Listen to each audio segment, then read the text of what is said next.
안녕하세요. 네, 오늘 이 시간 내 손에 있는 것이 무엇이냐라는 주제로 함께 은혜 받는 시간 되시길 간절히 바랍니다. 다 함께 성경을 펴셔서 출애굽기 4장 1절부터 4절 함께 보시겠습니다. 출애굽기 4장 1절부터 4절 말씀입니다.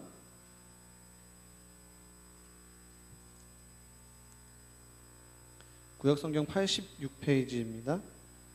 출애굽기 4장 1절부터 4절 말씀입니다.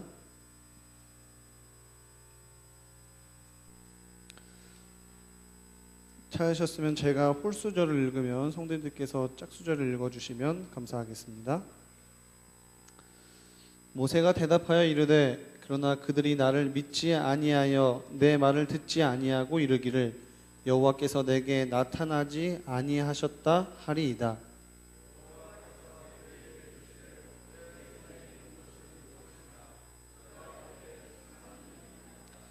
여호와께서 이르시되 그것을 땅에 던지라 하시매 곧 땅에 던지니 그것이 뱀이 된지라. 모세가 뱀 앞에서 피하매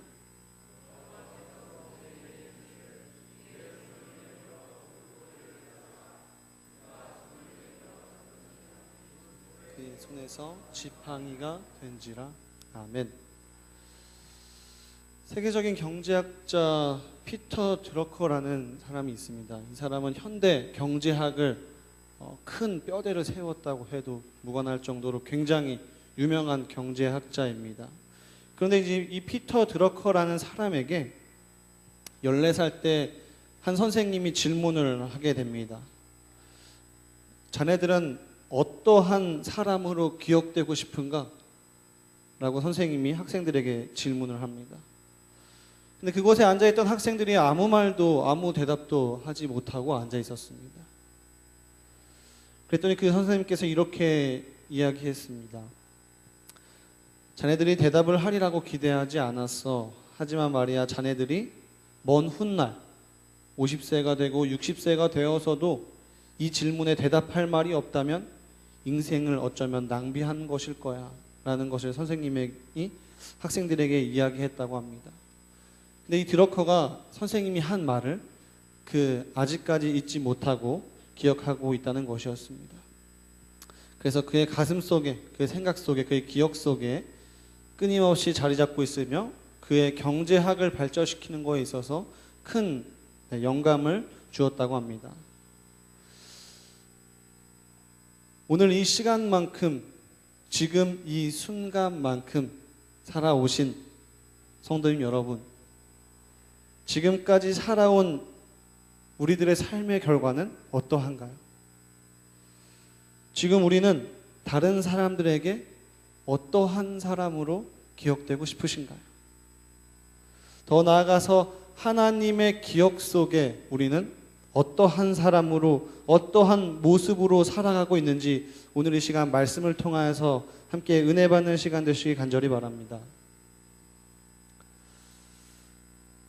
본문을 보면 하나님께서는 모세에게 목자로서 광야의 벌판에 서 있는 모세에게 이렇게 질문하십니다. 모세야, 내 손에 들고 있는 것이 무엇이냐? 하나님께서는 모세가 그 목자의 상징인 지팡이를 들고 있는지 몰라서 묻고 계신 것이 아닙니다. 자신의 연약함과 모세가 가졌던 그 열등감으로 가득 차 있던 광야에서 의미 없이 아무런 생각 없이 살아가던 모세를 일깨우시고 그의 인생을 아름답게 하나님의 뜻대로 사용하실 수 있도록 하나님께서는 모세에게 질문한 것입니다. 내 손에 있는 것이 무엇이냐? 이 질문 속에 하나님께서 모세에게 하신 그 질문 속에 우리에게 성경에서는 큰 교훈과 의미를 가져다 주고 있는데요. 이 속에 있는 세 가지의 의미를 통해서 함께 은혜 받는 시간 되시길 간절히 바랍니다. 내 손에 있는 것이 무엇이냐 하는 질문의 첫 번째 의미는 이것입니다. 최선을 다해 살아온 삶의 결실이 무엇인가? 열심히 살아온 모세야 내가 살아온 인생의 결과가 무엇이냐? 이 질문을 통해서 하나님과 함께 동행하지 않았을 때의 인생의 결과가 어떻게 되는지 모세를 깨닫게 하시고자 하십니다. 모세는 히브리인이었지만 바로의 공주 아들이 되어 왕족으로서 성장해 왔습니다. 경우에 따라서 모세는 왕이 될 수도 있는 사람이었습니다. 역사가 요세푸스에 의하면 모세는 투트모스 3세 때의 사람이었다라고 합니다. 모세라는 그 이름이 히브리어로는 물에서 건진 아이이지만 이집트어로는 나의 사랑하는 아들이라는 의미입니다. 그렇기 때문에 그 모세는 사랑과 기대, 그 모든 것을 한 몸에 받고 있었음을 우리는 알 수가 있습니다. 앞으로 그 애굽을 포함한 근동 지방의 모든 곳을 통치할 만한 능력과 지식과 힘을 가지고 있었고, 시대의 흐름을 읽고 역사를 분석해낼 수 있는 그러한 능력을 갖고 있는 모세였습니다. 그러나 그가 가진 능력과 권력을 가지고 행했던 일은 사람을 죽이는 일이었습니다. 민족을 위해 힘썼고요, 자신이 생각하는 사람들을 위해서 힘썼지만 결과로는 자기 민족들로부터 배척을 당하고 맙니다. 자신의 민족은커녕 자신의 생명조차도 지키지 못해서 그 왕궁을 떠나서 광야로 도망가는 그러한 신세가 됩니다. 왕궁에서 왕자로서 지내면서 살다가 광야로 도망치게 된 모세는 아마도 그의 마음속에 수많은 갈등을 겪었을 것입니다. 이게 아닌데, 내가 꿈꾸던 지금 상황이 아닌데, 내가 이렇게 살아가려고 이렇게 한 게 아닌데, 다시 시작해야지, 다시 해봐야지, 다시 한 번 더 해봐야 한다라는 그 꿈으로 몸부림쳤지만 그는 목자 그 이상도 그 이하도 아닌 자신의 처해진 상황에 처절하게 느꼈을 것입니다. 자신의 꿈과 희망을 자신이 지금 서 있는 그 광야에, 모래바람만 휘날리는 그 광야에 묻어야만 했었던 현실이었습니다. 그의 활동 무대는, 그가 꿈꾸었던 무대는 더 이상 왕궁이 아니었고, 고상한 인격이라든가 세계 역사를 꿰뚫어볼 만한 그러한 통찰력도, 그리고 민족을 이끌어가기 위해서 훈련받는 그러한 리더십 훈련도 아닌 그러한 것들이 이 광야에서는 아무런 쓸모가 없는 그러한 곳에서 모세는 살아가고 있었습니다. 그는 단지 좋은 목초지가 어디에 있는지, 그리고 양의 울음소리에 긴장하고 달려가는 평범한 그러한 목자였습니다. 모세가 최선을 다해서 살았던 그의 삶의 결과는 자기의 꿈을 묻을 수밖에 없는 그 광야와 목자의 상징인 그 지팡이 그 하나뿐이었습니다. 이것은 하나님께서 그에게 다가오셔서 말씀하실 때 하나님의 말씀을 받아들일 만한, 하나님의 말씀을 순종할 만한 영적인 감각이 그에게 없었던 모습을 우리는 알 수가 있습니다. 이미 그의 영성은 황폐화되어 있었습니다.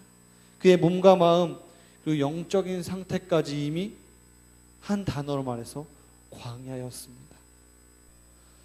모세에게 찾아가셔서 질문하신 하나님께서는 오늘 이 시간 우리에게도 찾아오셔서 질문하십니다.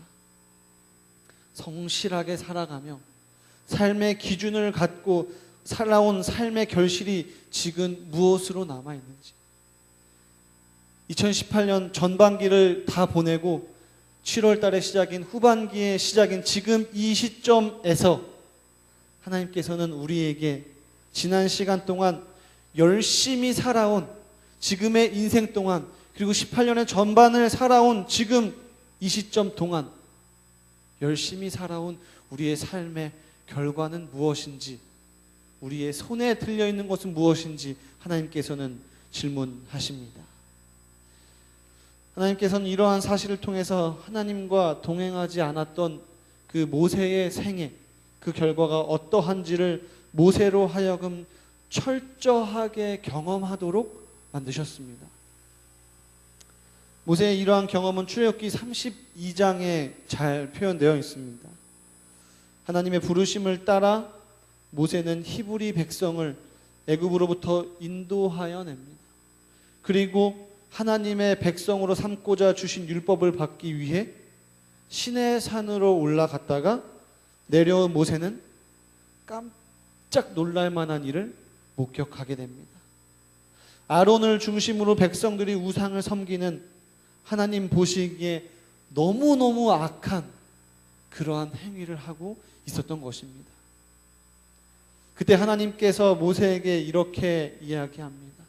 모세야, 내가 약속한 대로 이 백성을 저 가나안까지 내 사자를 통해서 보내고 인도하겠다. 하지만 그 약속은 지키겠는데 나는 너희와 함께 가지 않을 것이다. 약속의 땅에 입성인 하나님의 약속이 분명하다면 이스라엘 백성이 목표로 하는 가나안 땅에만 도착하면 목적은 이루어진 것처럼 마치 보여질 수 있습니다. 그들이 원했던, 그들이 약속했던 그 가나안 땅으로 들어가기만 한다면 그 모든 것은 이루어지는 것처럼 보일 수 있습니다. 젖과 꿀이 흐르는 약속의 땅에 어떻게 해서든 들어가기를 원했던 그 이스라엘 백성들의 그 마음을 모세는 알고 있었지만 모세는 그곳에서 주저앉았습니다. 그리고 모세는 간구합니다. 33장 12절에서 15절 말씀입니다. 제가 짝수절을 읽으면 성도님께서 홀수절을 읽어주시면 감사하겠습니다. 모세가 여호와께 아뢰되 보시옵소서, 주께서 내게 이 백성을 인도하여 올라가라 하시면서 나와 함께 보낼 자를 내게 지시하지 아니하시나이다. 주께서 전에 말씀하시기를 나는 이름으로도 너를 알고 너도 내 앞에 은총을 입었다 하셨사온즉.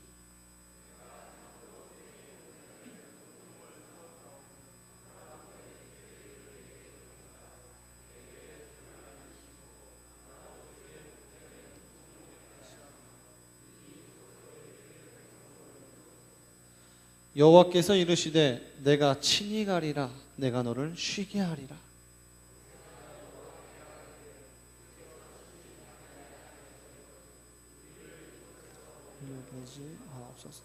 아멘. 모세는 자신의 삶을 통해서 굉장히 처절하게 깨닫게 됩니다. 화려한 궁정 생활, 그리고 소박하게 살았던 광야 생활, 그 어느 쪽에서도 하나님이 계시지 않는다면 그것은 단지 아무런 능력 없이 목자의 마른 지팡이밖에 될 수 없다라는 사실을, 아무런 가치 없는, 아무런 의미 없는 그러한 지팡이 하나밖에 될 수 없다라는 사실을 모세는 깨닫게 되는 것입니다. 하나님께서 함께 하시지 않는다면 자기 인생과 이스라엘 백성의 운명은 결국 아무것도 아니라는 것을 그는 눈에 보이고 손에 잡히는 목표와 만족을 얻게 된다 할지라도 멈출 수 없게 된다는 것이었습니다. 내 손에 있는 것이 무엇이냐? 하나님 없는 인생의 허무함을 모세가 철저하게 깨닫기를 하나님께서는 원하셨으며, 그러한 깨달음은 백성들을 인도해 가는 여정 속에서 모세의 신앙 고백을 통해서 나타나게 됩니다. 내 손에 있는 것이 무엇이냐 라는 것의 두 번째 의미는 바로 모세, 내 자신이 누구라고 생각하느냐 라는 질문이었습니다. 모세는 자신을 굉장히 잘 알고 있는 사람이라고 생각했습니다. 그는 히브리인이었기 때문에 왕궁에서 훈련을 통해 자기 민족의 지도자가 될 것이라고 그는 자처했습니다. 그랬기에 이스라엘 사람과 애굽 사람이 싸울 때에 그는 이스라엘 편에 서서 애굽 사람을 때려 죽일 수 있었던 것이었습니다.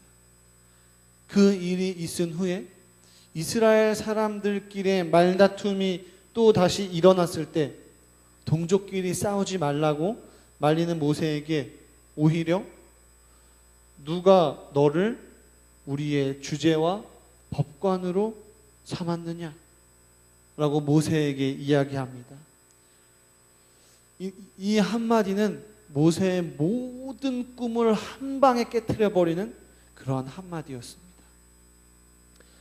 모세는 스스로를 애굽의 노예 생활로부터 민족을 해방시킬 수 있는 그러한 사람이라 여겼지만 자신의 꿈과 목표와 비전의 허무함을 발견하게 됩니다.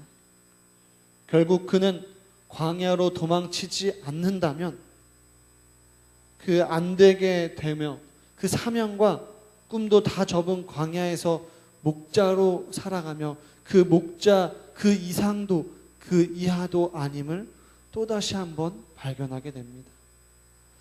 허무함을 깨닫고 광야 생활에 전념하고 있던 모세에게 하나님께서 찾아오셔서 애굽으로부터 이스라엘 백성을 구원하기 위하여 보내겠다고 하실 때에도 모세는 이렇게 이야기합니다.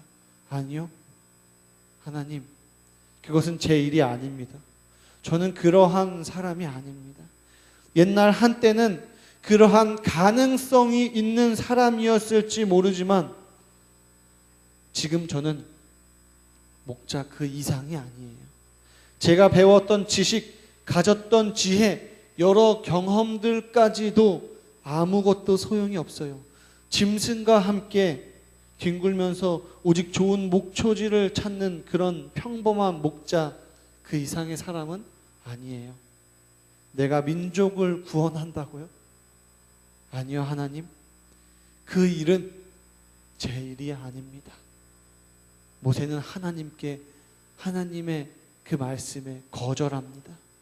그가 거절한 궁극적인 이유는 자신은 광야의 평범한 목자라고 그는 믿었기 때문입니다.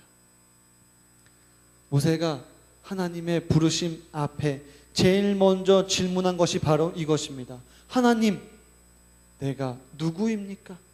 내가 누구이기에 하나님께서 나를 다시 부르십니까? 아니요, 하나님, 나는 목자 그 이상의 존재가 아닙니다. 나를 부르지 마세요. 나를 괴롭게 하지 마세요. 이대로 살다가 그냥 이곳에서, 이 광야에서 그냥 죽게 내버려 두세요.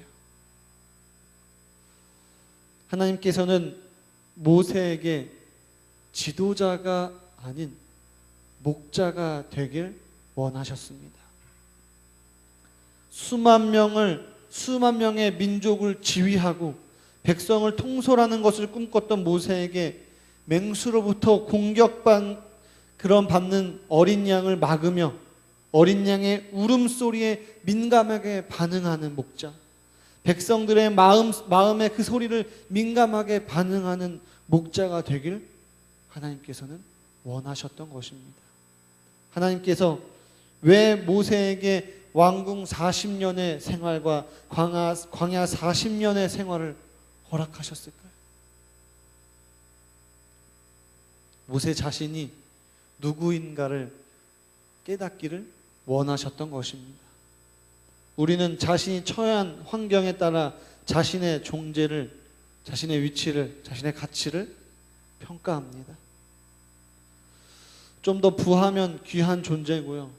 좀 더 갖고 있으면, 좀 더 높이 있으면 귀한 존재고요. 좀 어렵고 실패하고 볼품이 없는 옷차림이고 볼품이 없는 사람이라면 실패한 사람으로 생각합니다. 모세도 똑같았습니다. 그러나 하나님은 아니었습니다. 모세야, 환경에 따라서 너의 가치가 존귀해지거나 비참해지는 것이 아니란다 라고 모세에게 이야기하십니다. 하나님께서 모세에게 요청하십니다. 모세야, 너의 처지를, 너의 상황을, 너의 환경을 나타내고 있다고 생각하는 그 지팡이를 던져보아라. 모세가 던지게 됩니다. 그랬더니 그 지팡이가 뱀으로 바뀌었습니다. 광야 생활에 익숙해 있던 모세는 뱀의 무서움을 너무나도 잘 알고 있었습니다. 아마도 그는 너무너무 놀래서 뒤로 피했을 것입니다. 여기서 뱀은 애굽의 상징입니다. 애굽 왕의 왕관 속에는 나라의 상징인 뱀이 그려져 있기 때문에 어려서부터 모세는 애굽과 뱀을 자연스럽게 연결할 수 있었을 것입니다. 뱀을 피하면서 모세는 바로 이 애굽에서의 권력과 죽음의 위협을 피해 광야로 도망쳐온 자신을 돌아보았을 것입니다. 뱀의 모습, 뱀의 위협으로부터 모세는 순간적으로 그는 피하게 됩니다. 그래, 죽음의 위험 앞에서 피할 수밖에 없는 연약한 저 뱀 앞에서 피할 수밖에 없는 나는 그러한 존재였구나. 나는 피할 수밖에 없는 그런 존재였구나. 자신이 처한 환경과 여건의 어떠함에 따라서 자신의 가치를 이 모양으로 저 모양으로 여겼던 모세가 발견한 것은 자신의 진정한 실체와 자신의 모습은 이미 실패한 자요, 무너진 자요, 소용없는 자라는 것. 그러나 다시금 자신을 쓰시는, 다시금 자신을 사용하시는 하나님을 보며 자신의 진정한 가치를 다시 세우게 된 것입니다.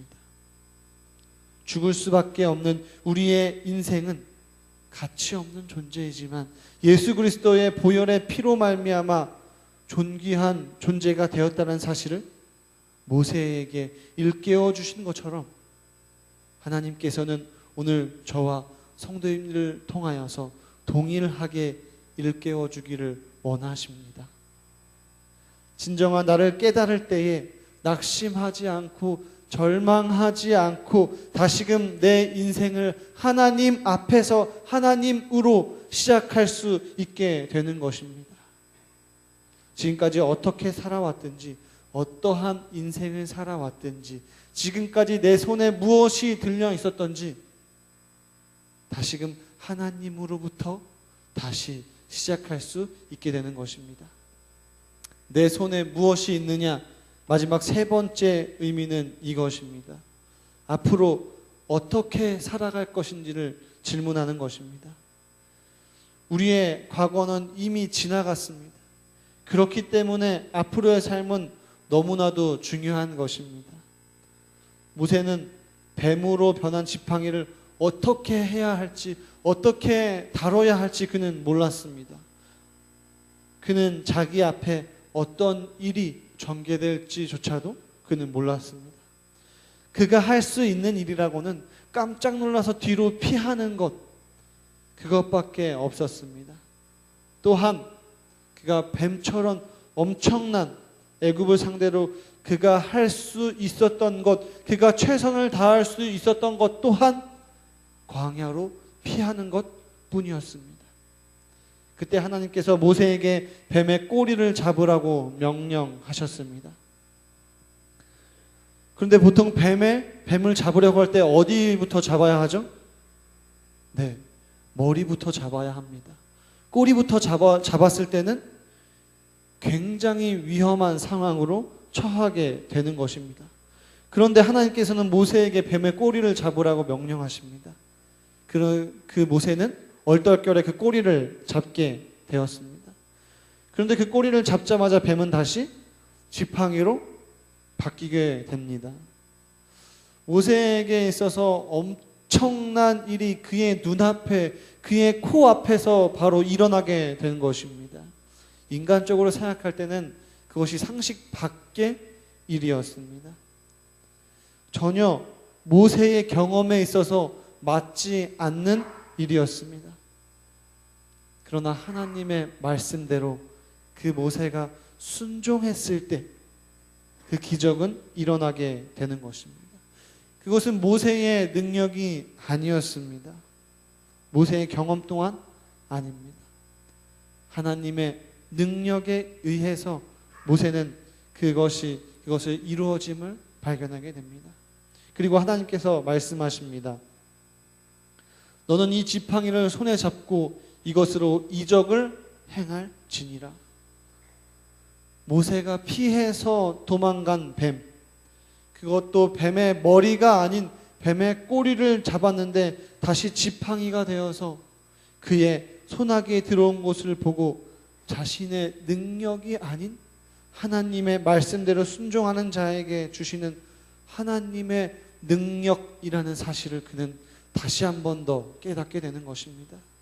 왕의 지팡이가 아닌 목자의 지팡이, 그의 실패와 깨어진 꿈의 상징이었던 그 지팡이가, 자신의 초라한 가치를 나타낸다고 생각했던 그 지팡이가 하나님 앞에 높이 들려지면서 자신의 인생이 새롭게 쓰여진다는 사실을 그 모세는 철저하게 깨닫게 되며 하나님 앞에 순종하게 되는 것입니다. 모세가 갖고 있던 힘으로, 모세가 갖고 있던 경험으로, 노하우로, 능력으로 이루어지는 것이 아닌 하나님과 함께하며 하나님의 말씀에 순종할 때 이루어질 수 있는 일임을, 가능할 수 있는 일임을 모세는 깨닫게 됩니다. 모세는 40년 동안 왕궁에서 훈련받게 하시고 40년 동안 광야에서 광야의 성격과 특징을 파악하게 하신 다음 마지막 모세의 인생 40년을 이스라엘 백성을 인도하시는데 하나님께서는 사용하십니다. 하나님의 목적을 이루시는데, 하나님의 계획을 이루시는데 모세의 40년을 사용하시게 됩니다. 사랑하는 태기영교회 성도님 여러분, 2018년의 절반을 어떻게 보내셨나요? 2018년의 전반기 동안에 우리의 신앙은 어떠한 신앙으로 보내셨나요? 그리고 그 신앙을 남은 후반기 동안의 삶을 어떠한 신앙으로 보내기를 원하시나요? 지금 우리의 손에 들려있는 것은 무엇인가요? 내가 그토록 잡고자 했던 것, 내가 그토록 놓치고 싶지 않아 했던 것은 무엇인가요? 자신이 세상의 중심에 서 있는 줄 알았던 모세에게 실패와 깨어진 꿈의 상징이었던 모세의 지팡이가 하나님의 중심에 서 있기로 결심하자 모세의 지팡이가 아닌 하나님의 지팡이로 표현되고 있음을 기억하시길 간절히 바랍니다. 하나님께서 2018년의 후반기를 시작하는 이 시점에 우리에게 이렇게 질문하십니다. 내 손에 있는 것이 무엇이냐? 말씀 마치겠습니다. 개인 기도 시간을